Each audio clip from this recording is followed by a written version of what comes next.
Health కేర్‌కి మనం ఖర్చు పెట్టేది. కనీసం డబ్ల్యూహెచ్ఓ రికమెండేషన్ ప్రకారం 3% ఆఫ్ ద జీడీపీ హెల్త్ కేర్‌కి ఖర్చు పెట్టాలి. కానీ మనం అది పెట్టట్లేదు. కాకపోతే కరోనా వచ్చిన తర్వాత మనం ఈ కరోనా రిలేటెడ్ వాటికి దాదాపు 15,000 కోట్లు ఇన్వెస్ట్‌మెంట్ చేసాం. ముఖ్యంగా ఈ డిజిటల్ ల్యాబ్స్‌ని మనం అనేకం ఎస్టాబ్లిష్ చేసాం. తర్వాత పాథలాజికల్ రీసెర్చ్ సెంటర్స్‌ని మనం నెలకొల్పాం. తర్వాత ఇందాక చెప్పినట్టుగా ఇంటిగ్రేటెడ్ డిసీజ్ సర్వైలెన్స్ ప్రోగ్రామ్. అంటే ఎక్కడ డిసీజ్ ఉందో దాన్ని ముందే ఐడెంటిఫై చేసి అలర్ట్ చేసే ఒక సర్వైలెన్స్ ప్రోగ్రామ్‌ను కూడా మనము పెట్టాము. వివిధ వ్యవస్థలనైతే మనం ఎస్టాబ్లిష్ చేసాము. అట్లాగే హాస్పిటల్‌లో ఐసీయూ బెడ్స్‌ని, వెంటిలేటర్‌ని, టెస్టింగ్ పరికరాలని, పీపీఈ కిట్స్‌ని ఇవన్నీ చేసాం. అట్లాగే మన హెల్త్ కేర్ ప్రొవైడర్స్ ఎవరైతే ఉంటారో వాళ్ళందరికీ మనం ట్రైనింగ్ ప్రోగ్రామ్స్ కూడా కండక్ట్ చేస్తున్నాం. కానీ ఇది సరిపోవట్లేదని చెప్తున్నారు. 0.1%కి 65,000 ఐసీయూ బెడ్స్ అవసరం, కానీ అన్ని లేవని చెప్తున్నారు మన దగ్గర.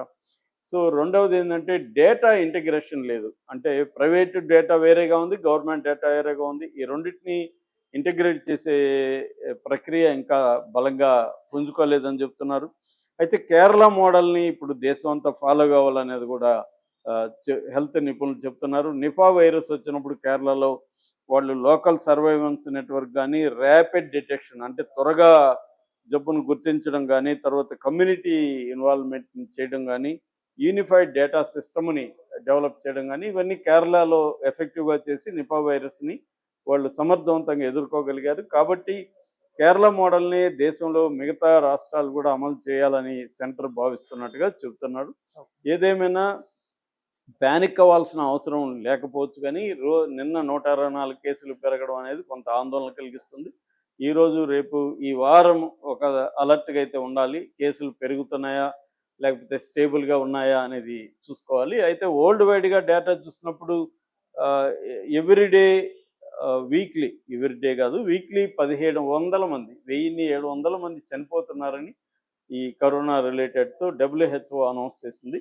సో అందుకని పానిక్ అయిపోయి మీడియాలో వస్తున్న వార్తలకు భయపడకుండా ఒక డబ్ల్యూహెచ్ఓ వెబ్‌సైటు లేదు, వాళ్ళది డబ్ల్యూహెచ్ఓలో కోవిడ్-19 డాష్‌బోర్డ్ అని ఉంటది. ఆ కోవిడ్-19 డాష్‌బోర్డ్‌ని మనం ఎప్పటికప్పుడు చెక్ చేసుకుంటే వరల్డ్ వైడ్ ట్రెండ్స్ ఏంటనేది క్లియర్‌గా డబ్ల్యూహెచ్ఓ చెప్తుంది.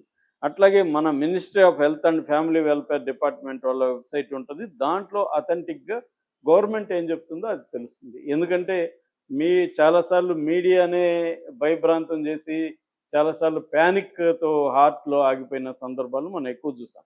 భయంతో ఎక్కువ చనిపోతారు కరోనా వల్ల. సో భయపడాల్సిన అవసరం లేదు. భయపడకుండా ఉండాలంటే మీడియా న్యూస్‌లకి కొంత దూరంగా ఉండాలి. ఎందుకంటే మీడియా బ్లో అప్ చేస్తుంది.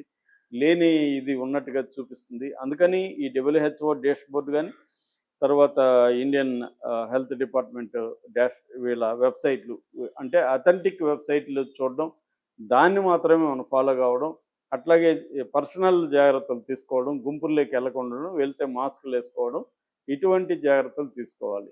సో అట్లాగే గవర్నమెంట్‌కి సంబంధించి కూడా కమ్యూనిటీ రూపంలో ఎక్కడైనా మన ఇన్వాల్వ్‌మెంట్ అవసరం అనుకున్నప్పుడు మనం కోఆపరేట్ చేయడం అనేది కూడా అవసరం. ఈ జాగ్రత్తలు తీసుకోవాలి తప్ప ఇప్పుడైతే పానిక్ అవ్వాల్సిన అవసరం లేదు. కానీ కేసులు మాత్రం రోజు రోజుకైతే పెరుగుతున్నాయి. ఒక అలర్ట్‌గా అయితే ఉండాల్సిన అవసరం కనిపిస్తూ ఉంది.